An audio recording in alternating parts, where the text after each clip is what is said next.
السلام عليكم ورحمة الله وبركاته. أسعد الله مساءكم بكل خير.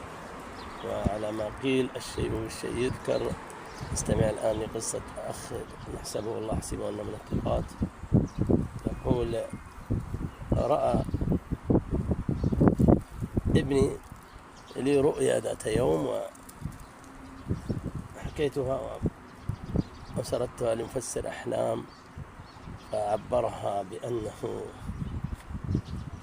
سأرزق أو سأتزوج بزوجة غنية جدا،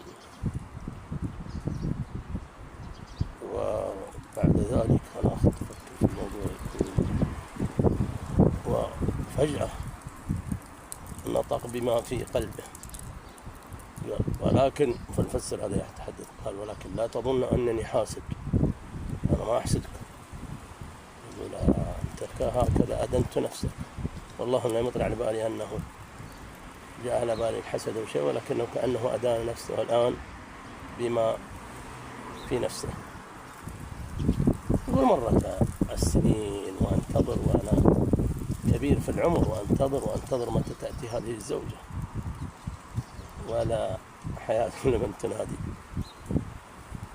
وإذا بيع بعد سنوات طويلة أتزوج الزوجة السمراء، الله يحفظها ويبارك فيها،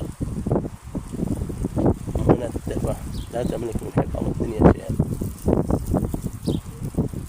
فهذا يا جماعة يؤكد علينا أن ننتبه، نحتفظ بالقرآن لأنفسنا، ولا نسردها ولا نحكيها ولا نقصها إلا لمعبر ثقة ومعروف بالصلاح والتقوى. وسبحان الله، الله يجعلها في نفسك ويجعل تفسيرها ويوجد تفسيرها في صدرك، وهي أقرب ما تكون إلى الحقيقة، فلا تستعجل.